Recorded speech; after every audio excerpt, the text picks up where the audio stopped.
Hello student, আজকে আমি আলোচনা করব ক্লাস 12 অর্থাৎ দ্বাদশ শ্রেণীর পলিটিক্যাল সায়েন্সের 3 নম্বর তোমাদের যে অধ্যায়টা আছে অর্থাৎ 3 নম্বর চ্যাপ্টারটা থেকে গুরুত্বপূর্ণ এমসিকিউগুলো নিয়ে আলোচনা করব, যে এমসিকিউগুলো মধ্যে থেকেই পরীক্ষায় তোমরা কমন পাবে। চলো আলোচনা স্টার্ট করছি। 1 নম্বর কোশ্চেন যেটা আছে, দেখো 1 নম্বর কোশ্চেনটা হচ্ছে মর্গেনথাউয়ের মতে পররাষ্ট্রনীতির আসল লক্ষ্য হলো কি? ক্ষমতা। তারপরে দেখো 2 নম্বর কোশ্চেন, পররাষ্ট্র মন্ত্রণালয়কের বৈদেশিক নীতির মস্তক বলেছেন। পররাষ্ট্র মন্ত্রণালয়কে বৈদেশিক নীতির মস্তক বলেছেন কে? বলেছেন মর্গেনথাউ বলেছেন। আমাদের নেক্সট কোশ্চেন আছে, পররাষ্ট্রনীতি রূপায়ণে মুখ্য ভূমিকা পালন করে কূটনৈতিক প্রতিনিধিগণ। তারপর দেখো, জোট নিরপেক্ষতা হলো স্বাধীনভাবে কাজ করার নীতি, উক্তিটি কার? নেহরুর। ফরেন পলিসি অফ ইন্ডিয়া গ্রন্থটির রচয়িতা বা প্রণেতাকে?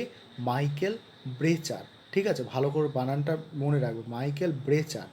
ইন্ডিয়ান ফরেন পলিসি গ্রন্থটির প্রণেতা পিভি দত্ত। ওটা ছিল কি দেখো, ফরেন পলিসি অফ ইন্ডিয়া, আর এটা ইন্ডিয়ান ফরেন পলিসি। এই গ্রন্থটার প্রণেতাকে পিভি দত্ত। পরের প্রশ্ন দেখো, বলছি চীন ভারত চীন যুদ্ধ হয় কত খ্রিস্টাব্দে? ভারত চীন যুদ্ধ হয় 1962 সালে। বাংলাদেশের মুক্তিযুদ্ধ অনুষ্ঠিত হয় 1971 সালে। ভারতে প্রথম ভূগর্ভে পরীক্ষামূলক আণবিক বিস্ফোরণ ঘটায় 1974 সালে। বিস্ফোরণ ঘটায় কত সালে? 1974 সালে। ভারতের জোট নিরপেক্ষ নীতির প্রধান রূপকার হলেন নেহরু। সিমলা চুক্তি স্বাক্ষরিত হয় ভারত পাকিস্তানের মধ্যে। সিমলা চুক্তি স্বাক্ষরিত হয় কত সালে? 1972 সালে। ভারতের পঞ্চশীল নীতির প্রথম আনুষ্ঠানিক স্বীকৃতি ঘটে 1954 সালে। ইউএস ইন্ডিয়ান কমার্শিয়াল অ্যালায়েন্স বা ইউএসআইসিএ গড়ে ওঠে কত সালে? 1995 সালে। এইটা তোমরা ইউএসআইসি এর ফুল ফর্ম ভাবেও মনে রাখবে। ভীষণ ডকুমেন্ট স্বাক্ষরিত হয় কত সালে? 2000 সালে। বৈদেশিক ক্ষেত্রে ভারতের লুক ইস্ট নীতি গ্রহণ করে। লুক ইস্ট মানে পূর্বে তাকাও নীতি। লুক ইস্ট না, পশ্চিমে তাকাও নীতি, আর একটা পূর্বে তাকাও নীতিও আছে। ঠিক আছে, পশ্চিমে তাকাও নীতি গ্রহণ করে কি? অটল বিহারী বাজপেয়ীর আমলে। তারপর দেখো, গ্রুপ অফ 77 গড়ে উঠেছে জোট নিরপেক্ষ দেশগুলির মধ্যে।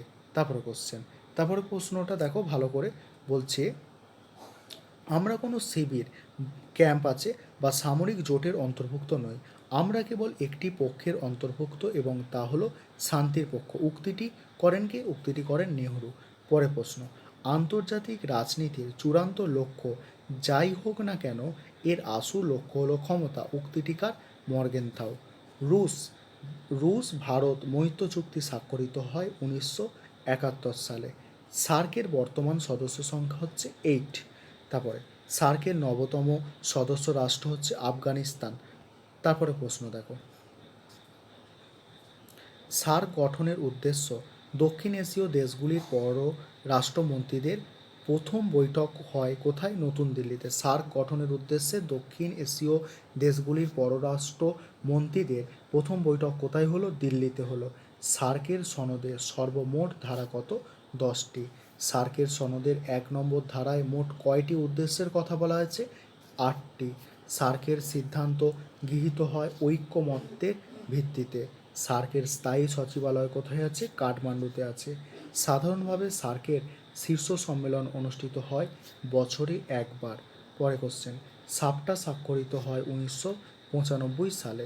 তারপরে কোন সম্মেলনে সার্কের অষ্টম সদস্য হিসাবে আফগানিস্তান যোগ দেয়? চতুর্দশ সম্মেলনে। তারপরে দেখো, ভারত হলো সার্কভুক্ত দেশগুলির উন্নয়ন ও প্রগতির প্রধান চাবিকাঠি। উক্তিটি করেন কে? উক্তিটি করেন উক্তিটি করেছেন জয়বর্ধন। এখানে উক্তিটি করেন জয়বর্ধন। ঠিক আছে, মনে রাখবে। তারপরে দেখো, সার্কের অষ্টম সদস্য হিসাবে আফগানিস্তান যোগ দিয়েছে কত সালে? 2007 সালে। দীর্ঘমেয়াদী উদ্দেশ্য সাধনের জন্য রাষ্ট্র যে বিচারবিধি সম্পন্ন নীতি অনুসরণ করে তাকে পররাষ্ট্রনীতি বলা হয়। উক্তিটি কার? হার্টম্যানের। তারপর দেখো, কোনো রাষ্ট্র বৈদেশিক সম্পর্কের ক্ষেত্রে যেসব লক্ষ্য কার্যক্রম পরিকল্পনা গ্রহণ করে তাকে পররাষ্ট্রনীতি বলে। উক্তিটি করেছে কে? স্লেচার। তারপরে দেখো, পররাষ্ট্রনীতি হলো সেই সব সিদ্ধান্ত ও কার্যকলাপের সমষ্টি যা ব্যাপকভাবে একাধিক রাষ্ট্রের সম্পর্কের সঙ্গে জড়িত। উক্তিটি কার? ফাঙ্কেলের। তারপর দেখো, কোনো একটি রাষ্ট্র তার উদ্দেশ্য সিদ্ধির জন্য যেসব নীতি অনুসরণ করে তাকে বলে জাতীয় নীতি।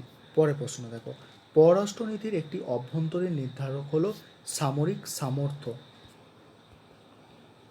পরের প্রশ্ন দেখো, পররাষ্ট্রনীতির একটি বাহ্যিক নির্ধারক হলো বিশ্ব রাজনৈতিক পরিবেশ।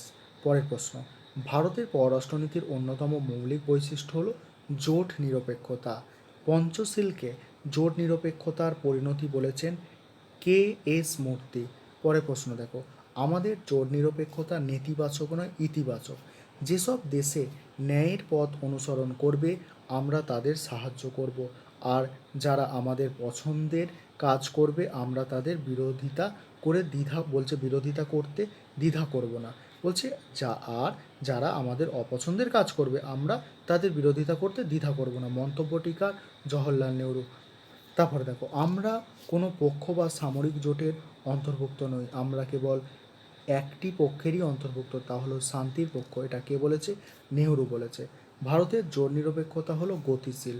পরের প্রশ্ন, ভারত সরকার ব্রিটেনের রাজা বা রানীকে কমনওয়েলথভুক্ত রাষ্ট্রগুলির স্বাধীন সম্পর্কের প্রতীক বলে চিহ্নিত করেছিলেন কত সালে? 1949 সালে 27 এপ্রিল।